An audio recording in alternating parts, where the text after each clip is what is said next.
welcome and thanks for coming to this session today on difficult student behavior. Actually, we call it difficult classroom behavior to make it even more of a euphemism. We're going to go through a short discussion about the things that brought you here today. We're going to watch a very short video clip and discuss that a little bit. I think that'll give us a little bit of insight into the teacher's end of the issue.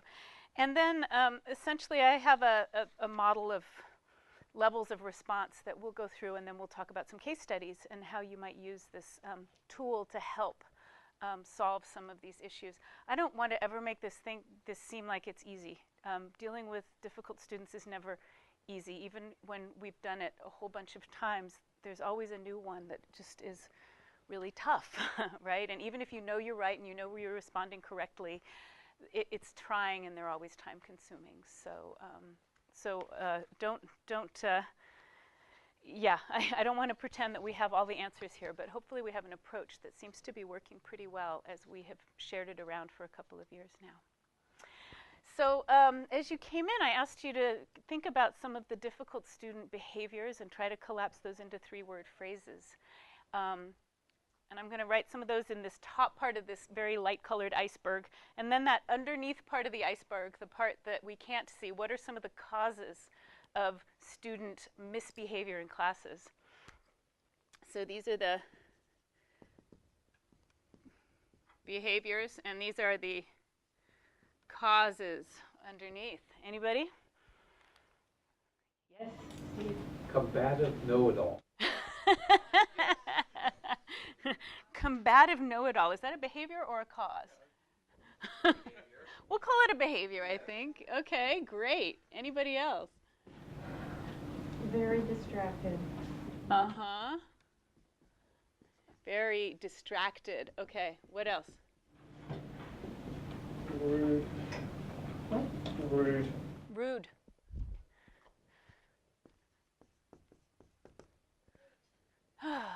See, it's easy to keep it short, right? Late, rude.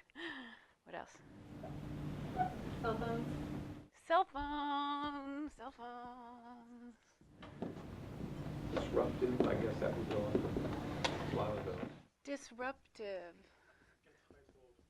Oh, thank you. And Narrow-mindedness. titled. These are all these are kind of adjectives, aren't they? Narrow-mindedness. I know, I'm like pushing you all into these constraints, right? Okay, these are all sort of descriptions of the type of behavior. Any causes? What makes students act this way? Not doing their homework. Not doing their homework. So the cause would be sort of unprepared or, hasn't done the homework. Yeah. What else? Insecurity. Insecurity. Oh, that's such a big one. I'm going to underline that. I think that's the root of a lot, isn't it? Yeah. What else? Here. Which kind of goes with Oh. Yeah. What else? Generation? A generation? A generational thing.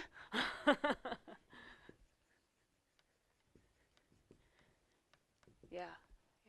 Maybe like habits, like sometimes they're just in the habit of being argumentative or protesting things. This came to light with I grew up in California, and the first friend I had from New York was just like, we get so angry at him. And that was when I really came to understand this difference. And it really was just a habit. He's delightful. I think your New York example goes with this. It's going to sound strange, but time differences. I work with international students, and I think sometimes they want, the phone calls from their mom, or they were up all night talking to their boyfriend or something. Right. Yeah. Or actually, the actual time difference. I see. You're talking about the actual phone calls that are keeping them up at night, or Skype sessions. Yeah. This is a really good list to start with. This is the lens I want to kind of keep in mind through this first part. is that, you know, we see this stuff happen in the classroom, and we know there's a whole lot going on underneath, right? Just hold that thought. With that in mind, I'd like somebody to hit the lights back there. We're going to watch a very short video clip. It'll take some of you way back, I think, and I'd like you to just observe this classroom interaction with a difficult student. Hear the bell? Did we get to school? No problem. We're here. Oh, come on.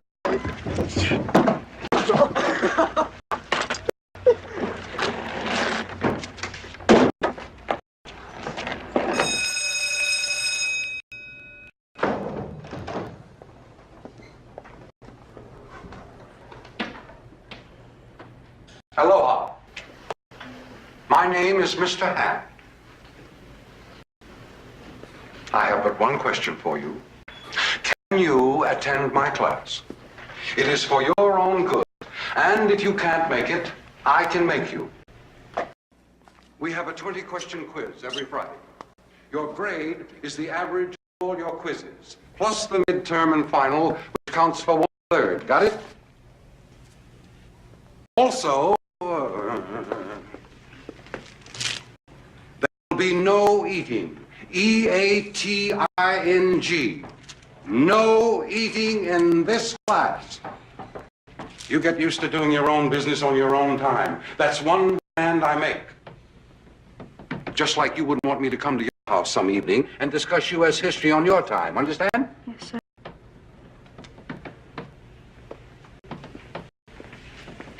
This guy's been stoned since the 3rd grade. Yes. Yeah, I'm registered in this class. What class? This is U.S. history. See the globe right there. Really? Hey, may I come in? Oh, please. I get so lonely when I hear that 3rd attendance bell ring and all my kids are not here. Sorry I'm late. It's just like this new schedule's totally confusing. Yeah, I know that, dude. Mr. Spicoli. That's the name they gave me. You written on the card. Yeah. Hey, bud, what's your problem? No problem at all. I think you know where the front office is. You dick! I have taken the time to print out a complete schedule of class quizzes and the chapters they cover. Please pass them to the desks behind you. Back, back, back.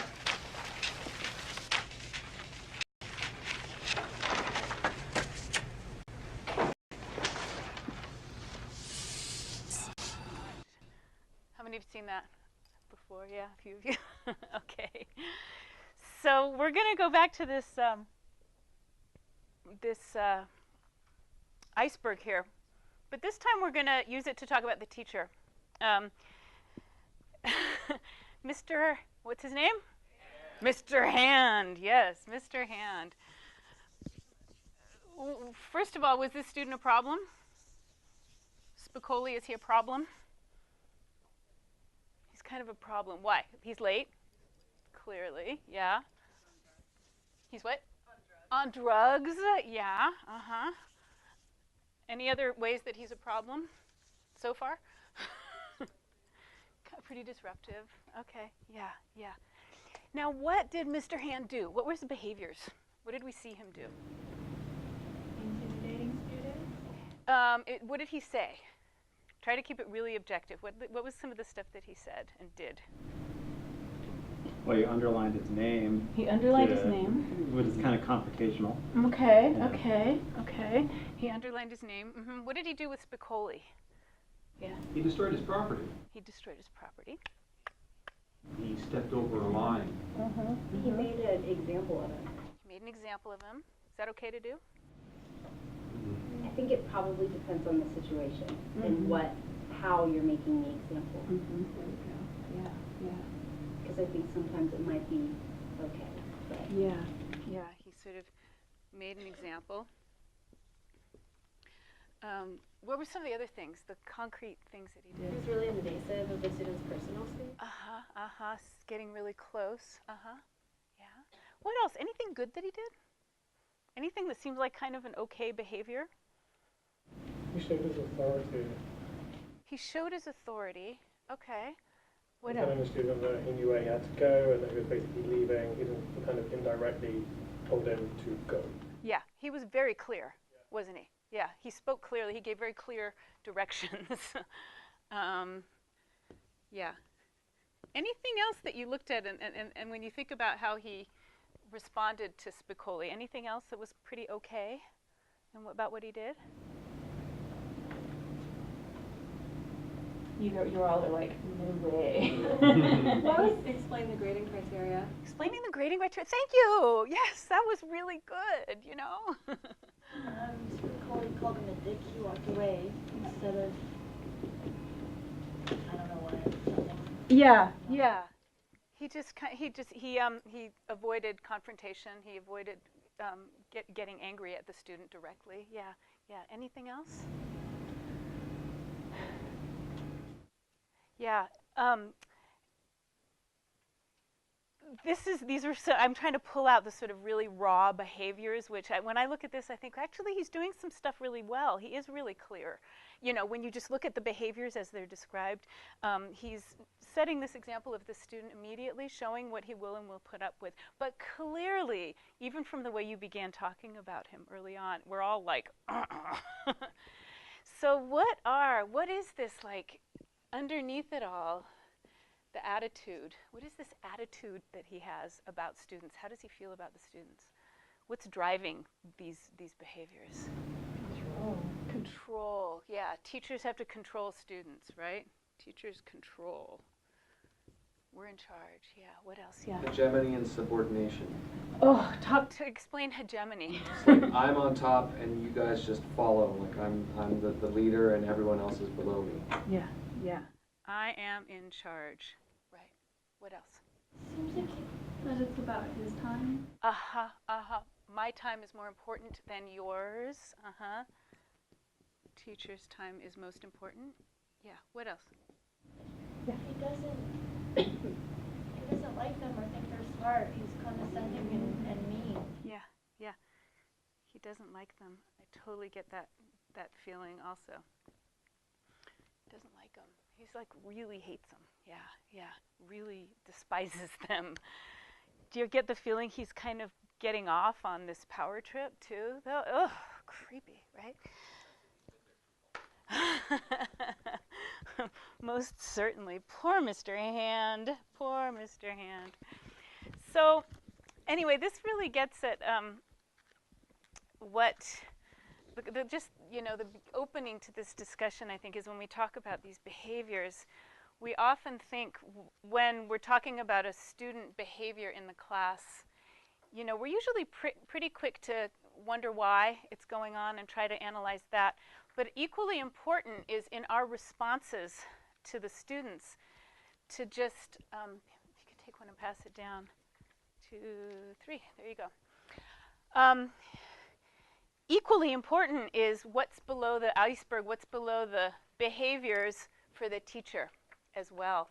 On this front page here, under the how does the teacher respond, I've got a little citation from one of my very favorite books about teaching, Ken Bain's What the Best College Teachers Do.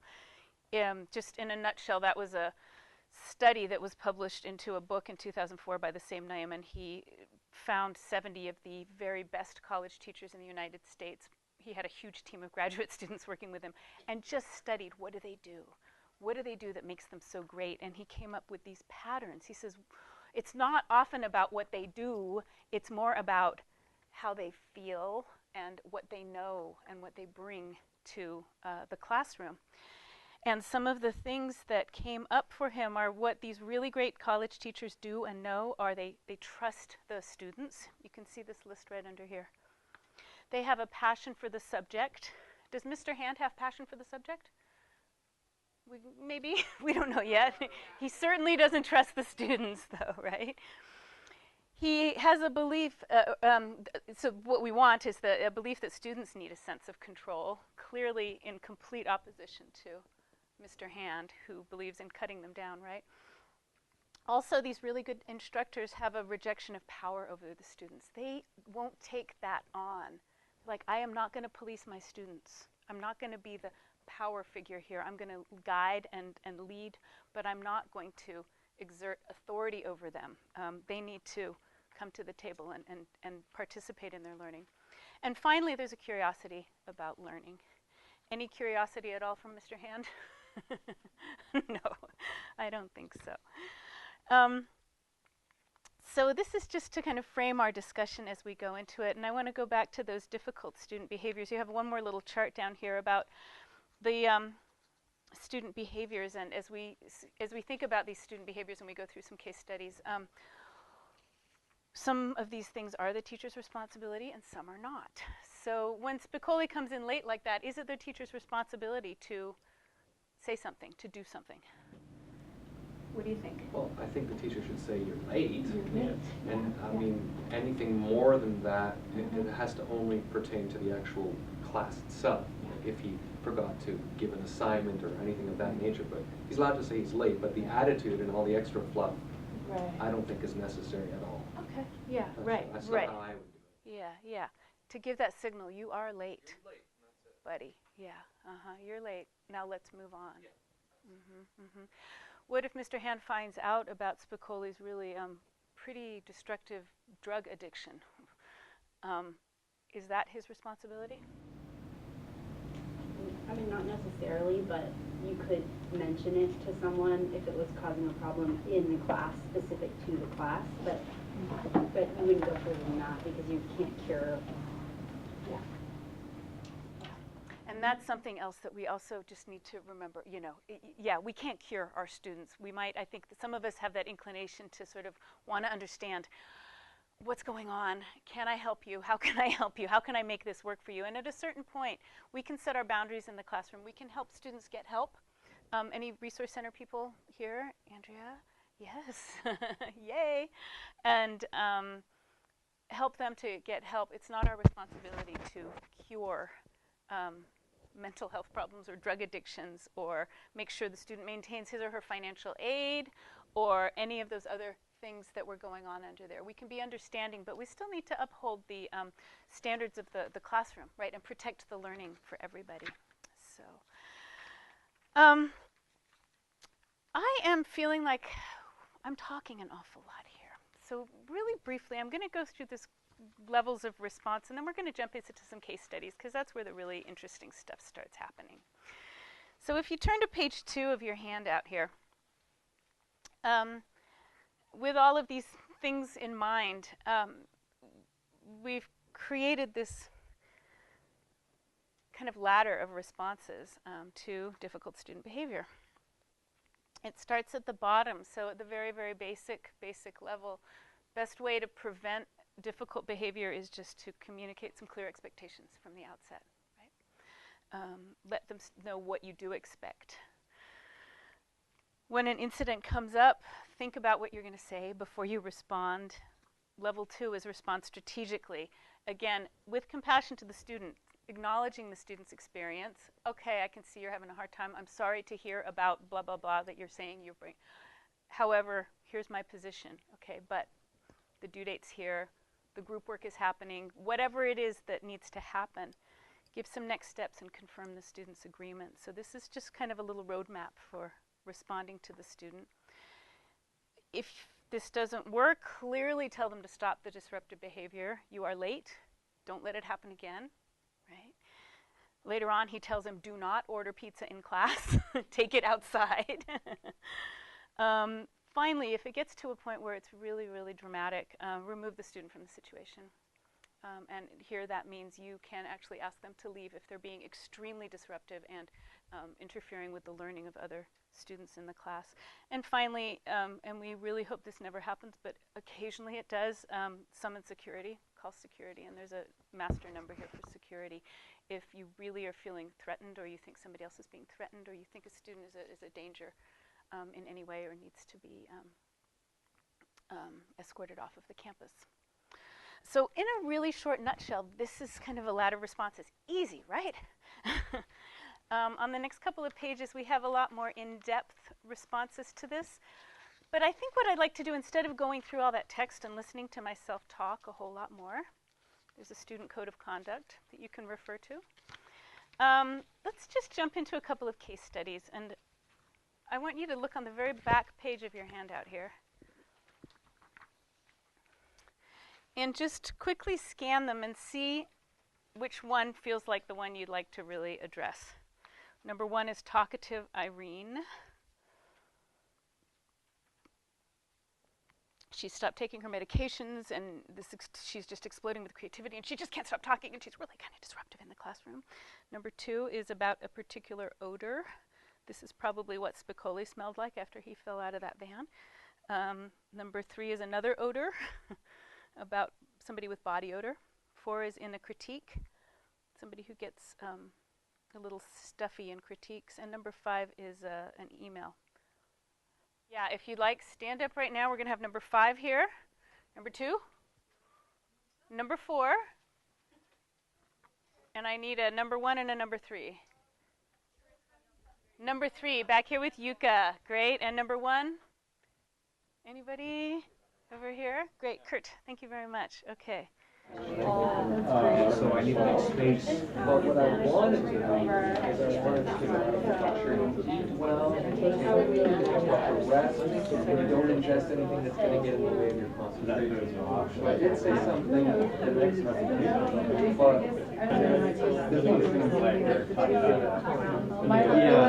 Just go through these from the top on down, and I think take it that way. Number 1 is talkative Irene. In a critique, Irene is particularly talkative and excited and asks to go first.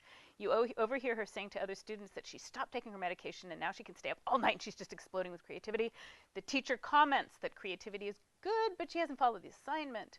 More agitated and talking very fast and loud, the student offers to bring the teacher a note from her doctor explaining that her brain can't focus like other people's brains. She said she needs to get this work done and the teacher needs to help her because there are people who will kill her if she does not finish. So, our case study number 1, Irene. How do you deal with this student? This is happening in your class right now. You've got Irene going on. She's talking about people killing her. She's offering her medication apparently, and she's talking about creativity, and she really hasn't done the work.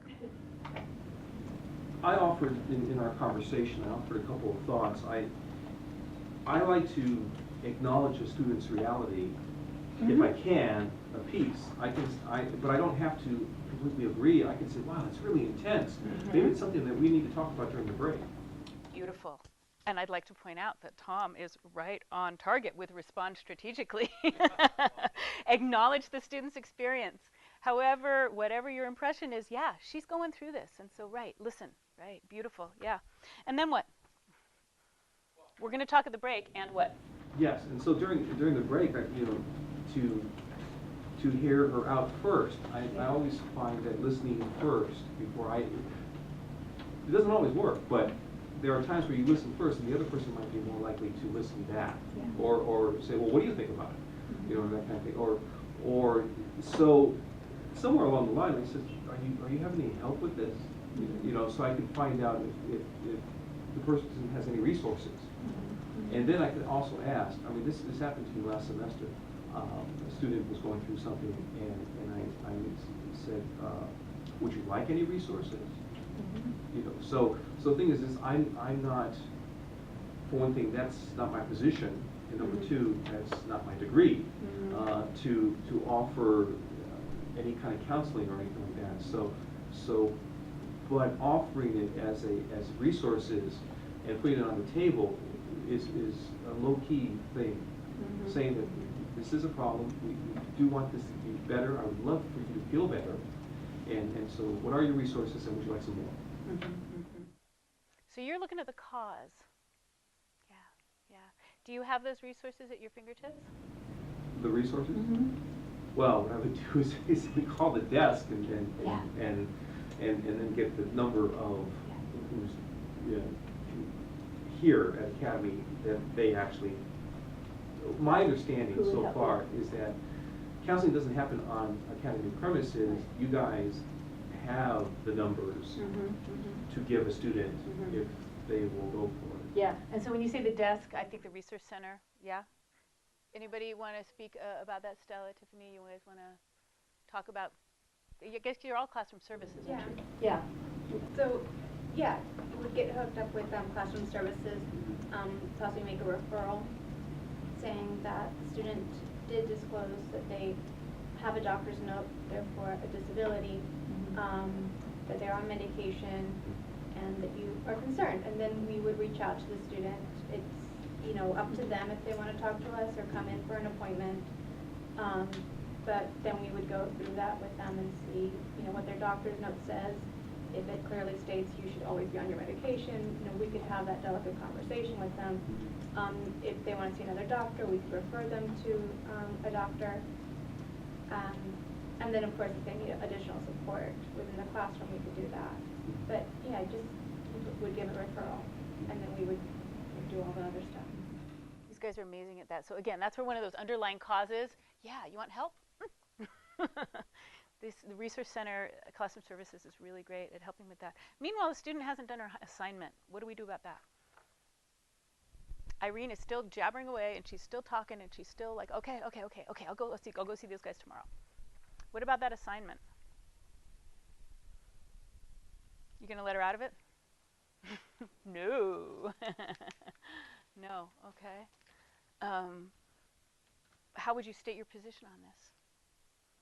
I'm going down my little list here. You didn't meet the criteria for the assignment. Yeah. You didn't meet the criteria for the assignment. Can you do it again? Whatever. I so often will give students an extra week if they've gone through a particularly hard time, once or twice, you know. Yeah. Okay, but this is where that conversation comes in. You still need to turn this in. Here are the next steps. So hand it in to me next week. Can you do that? Great. It's my understanding that we cannot accept a medical issue unless we're getting like a note from the doctor, or isn't there something that someone just can't say, oh, it's because of a medical issue? I mean, if it's like a one-time thing, like they got Yeah, sick and right. they, you know, that's different. That's but different. If they haven't established. Well, they say, medical- well, I have a learning disability, and they can't self-diagnose, right? So you have to have that from a doctor or something. Yeah. And that's got to come from a third party or something else. Yeah. My understanding was that if I didn't get the note, as far as I'm concerned, you don't have any medical issues. Right. And that's where this whole team comes in here. We got the whole team. Look at them. Yeah, Andrea Drillings is the director of Classroom Services. Yeah, and she will take that, digest it, process it, and then feed it back to you in terms of, yeah, guess what? The student can't take time to tests, or the student needs blah, blah, blah, blah, blah. Okay, to make things happen. Yeah, and make some accommodations accordingly. But this is one thing where students can try to play that, right? They know you're listening. You want to be compassionate. They're like, oh, well, let me see. Yeah, you know, I have this, and I have this, and I have this. I need to hear it in an official way, okay? Or maybe you do, great. I'm listening compassionately, but look, here's still what you need to do for me, right? Yeah, Tom. This is something I found teaching designing careers. There's like 19 projects in designing careers. And so I show a grid, and I show F, where they didn't turn it in, and I say, you're going toward, and then I draw on a piece of paper, I say, this grade, is this okay for you? And sometimes I do that when they come up to me like before class, and I don't say out loud what the unfortunate grade is because I don't want it to be heard by anybody else in the room. But I said, is that okay for you? So I'm actually, they can see there is consequences for what's going on, and it is totally plain. It's on a piece of paper. It's my Excel spreadsheet. Yeah, and that plays to that, creating clear and communicate and create clear expectations. So again, getting that all out at the beginning really helps the students to know what the goals are. Yeah. So let's hear about the odor from the number 2. One odor. 2 students are in class early wearing sunglasses, laughing. Others arrive. One student notices the heavy odor of marijuana the students are emitting and moves away. I swear I just smelled this in our elevator. I don't know if it was because I was watching that film clip or what. I'm like, oh my gosh, really? The teacher begins class and asks students questions about how they did with their last assignment. Questioning the 2 laughing students makes it obvious that they are truly stoned.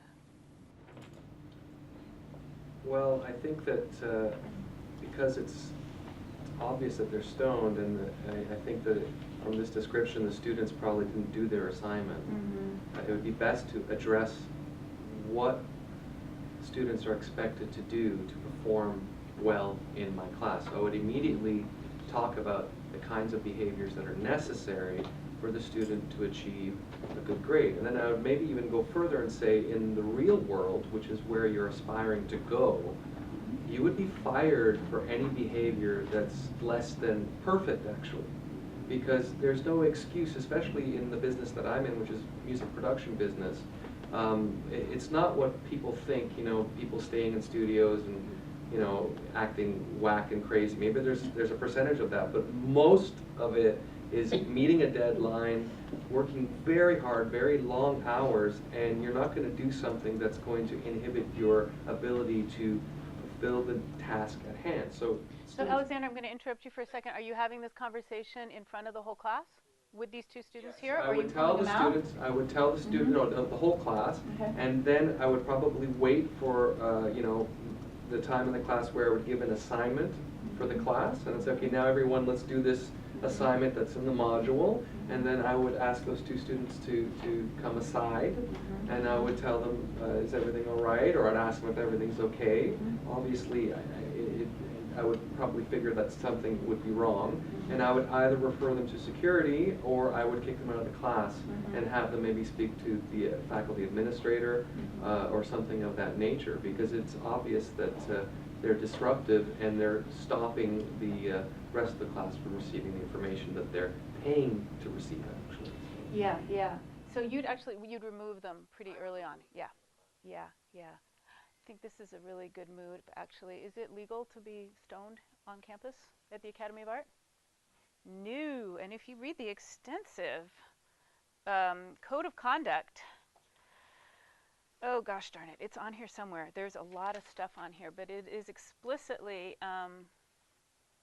there's a drug and alcohol policy as well, which, Andrea, can you help me out with this here? Yeah, it's on about the page 7 of 9, like halfway through the definitions. There we go. Yeah. Or, Drugs. well, that's just the definition, actually. Drugs include non-prescription, so maybe that's not the number. It's just Yeah, number 15. possessing, distributing, manufacturing. What's Or the misuse. policy Drugs, about yeah. if they try to say, oh, I have A marijuana card? medical marijuana, Where's your note? that you need to see the note? Well, Yeah, that's but- what they act appropriately. Yeah. You know, I mean, they can't. I don't know anything about it. Just so- because Well, they if they're have lo- that permission, it doesn't mean that they can, you know, disrupt the class. So, I mean, they've got to either pull Right. it together or go. You know? It's not as much about the drug that they've done, it's how it's affecting the I mean, class they're not, experience. in this example, I mean, if the kid came into the class and I had no idea, which it probably could be the case that there are some kids that are coming to class and I have no idea, and they're performing well, there's nothing for me to do. But if they're coming to the class based on this description, and they're truly stoned in the classic sense like the movies where they're Right. acting like buffoons and fools, Okay. then that would be the case where that drug obviously is not for their own psychological betterment, but for their impairment. Therefore, I would kick them out of the class. So I'm not making a judgment call on medical marijuana and the whole California issue of whether it's good for you or I just wonder if not. students ever come back and say, hey, you know, I'm allowed to, or whatever. Yeah, I don't know. They could, but I think what you're saying is, yeah, the behavior is the bottom line, right? They should not be in class drunk or stoned. That's not okay. You can report them for this. Truthfully, most of us know this is a little bit of a gray area, right? Oh, is that alcohol I smell on your breath? Can you perform in class so you're not disrupting the rest of the class? Really what we need to be thinking about when we're doing this is, right, I have 30 people in my classroom and they're supposed to be learning. And if 20 minutes of my time is going to these bozos over here who are like, you know, stoned out of their brains and the other 28 are losing out on that time, that's not fair at all. And so what I need to do is be thinking of the whole class, and if they can't stay on board with that, basically. And again, referrals, also a really good idea. But I think removing them from the situation when they're being this disruptive, really good idea. If they don't go, call security. If you want to make a report, if it's that extreme and that disruptive, talk to your department director, talk to your AA, okay? Always involve the department directors when it gets to, if you have kicked a student out of a classroom, let your department director know immediately, right, Steve? Because what's going to happen? Who gets called first? Hello, we heard this student was kicked out of your class. What the heck's going on, right? And your department director needs to be in the loop. They need to be ready to support you. They need to be ready to support the student and help them get back into the classroom also. So that's important. It's important. I know sometimes you don't want to bug your directors with these things, and sometimes, you know, you get the feeling the director isn't quite sure what to do. It's right. I mean, a lot of us don't. We don't know what. Pull them in. You have to pull them in and just say, you need to help me on this, okay? So oftentimes a student might get dismissed from a class and say, I'm not going to talk to you again. You can't come back until we've talked to the director together. And that is, you don't want to be abusing that, but when it's an extreme case, that's a solution, definitely. That's number 2, so that was one odor. Number 3, how about this other odor? We used page 6, the guidelines. We grabbed some of this language and we decided that we would make You went to page 6, great, okay. a quick announcement to the whole class regarding professionalism and let me find this language here. Professionalism and respect for others. Would just be a general kind of speech.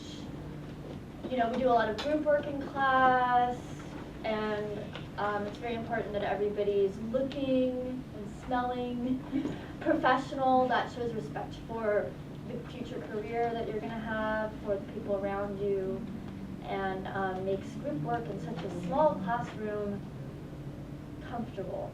And hopefully the smelly one would know and get it and realize, oh, they're talking about me.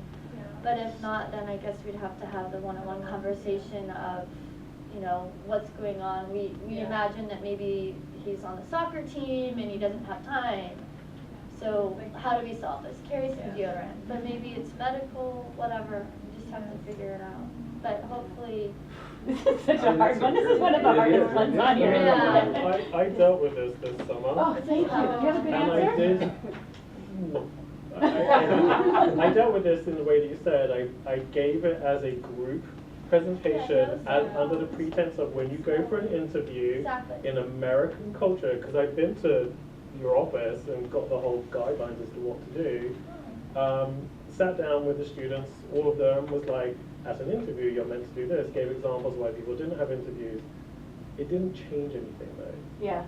So that's the bit I think Did you do it one-on-one after? Well, it was like 2 weeks before the end of semester, so I was kind of like, well, if you want to go for an interview, you can do it. I was also kind of led to believe that it wasn't necessarily the most appropriate thing to have a one-on-one, because it could be a cultural thing, it was religious, all of these other factors kind of came into it.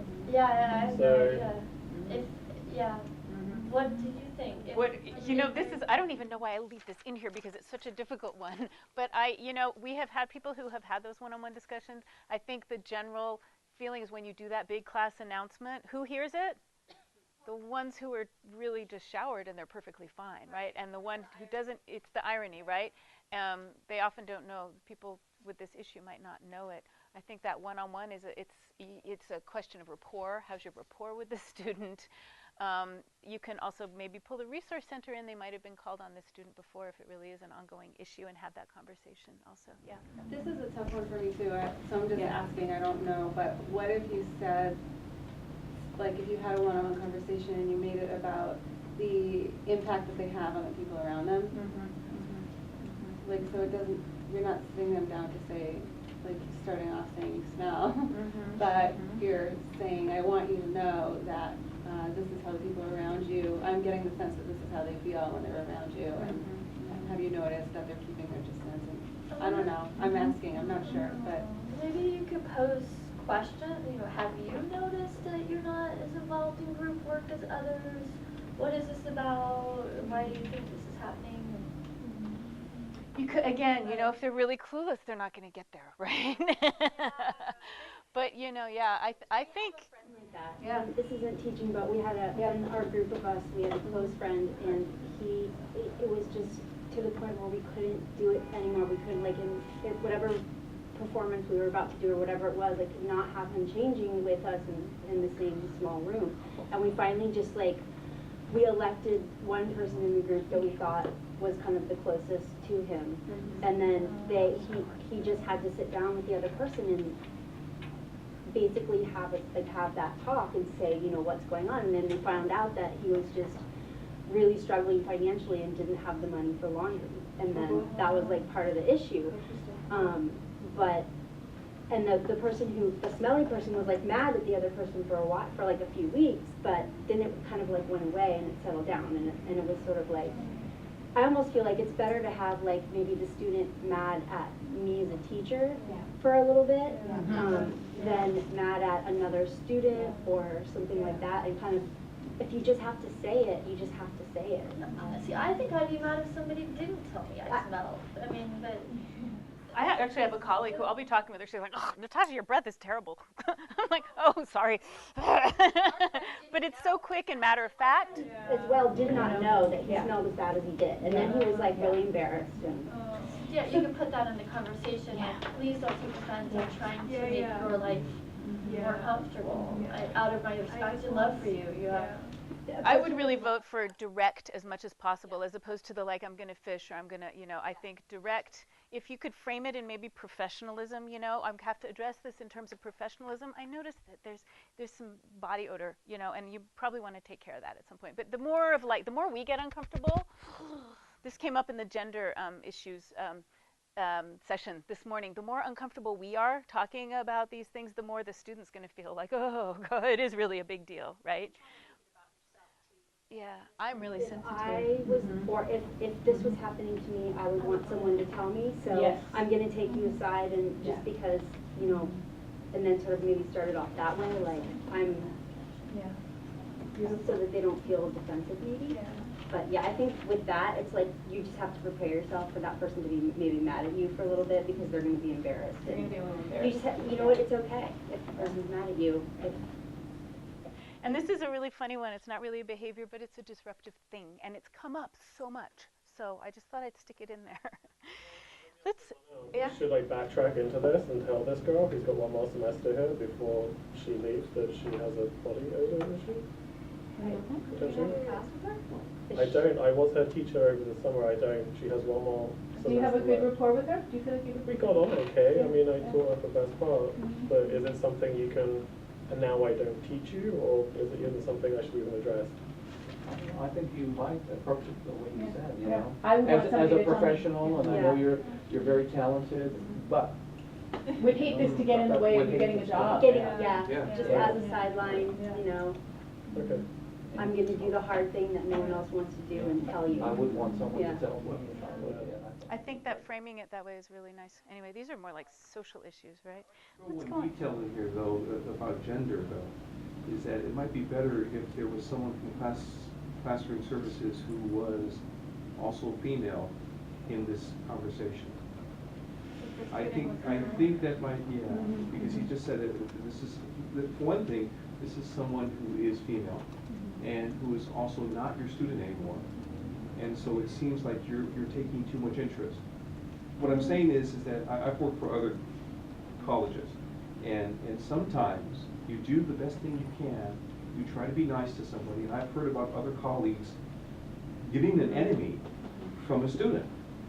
And if it's across genders, that enemy you don't want in terms of accusations and difficulties. I don't know, that's like a whole nother conversation, because like you don't know who that person's going to be most comfortable with, right? Like, and if it was reported, I think that would be right. Like whether they're straight or bi or gay or whatever you might be. Like you don't know. Like if it's a female, maybe she's going to be uncomfortable if like a lesbian turns up to have the conversation with her, where maybe she'd rather talk to a gay man. I mean, we don't know, because everybody has their own issues about that, right? Here's that's the thing, gender sensitivity. Right. So I think it's like the thing you could do though to really make sure that you're sort of covering. I can do anything. I know, right? But I think like, wouldn't it be appropriate too to maybe to go to your supervisor and say, hey, I'm thinking about having this conversation, and I want to let you know in case the student gets mad and puts up a stink about me being rude to them. Very good. And talk talk with other people in your department about setting this up ahead of time, because they'll know some good things.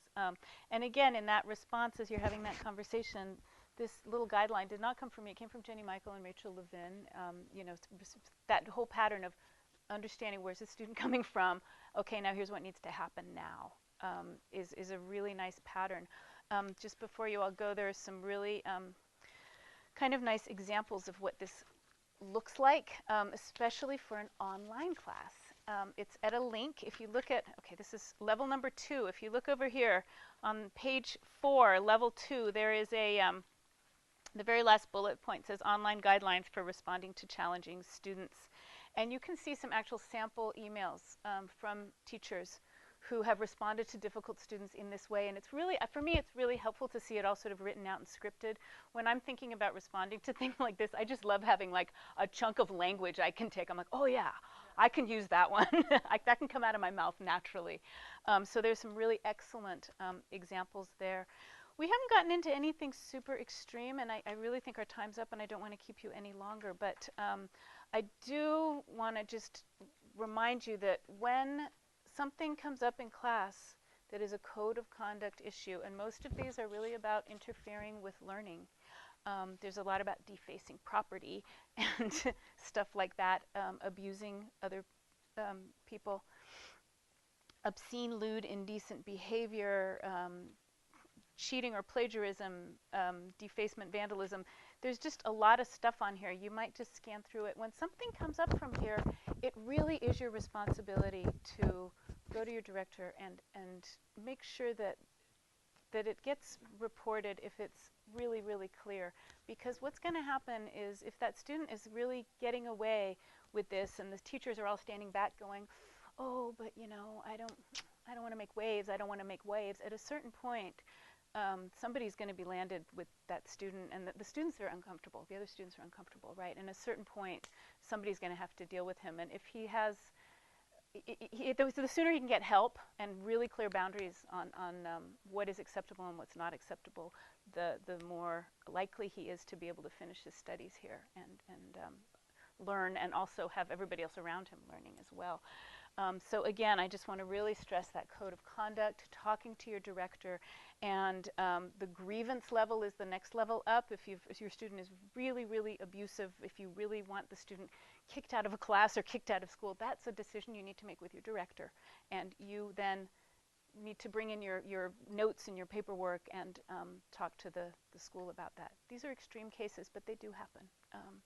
But the more notes, the more records you have, and the more you kind of have followed this and say, well, look, I talked to them on this day, and then I talked to them again on this day, and here's what I said, and here's what happened, the more likely you are to have some satisfaction with the outcome of that.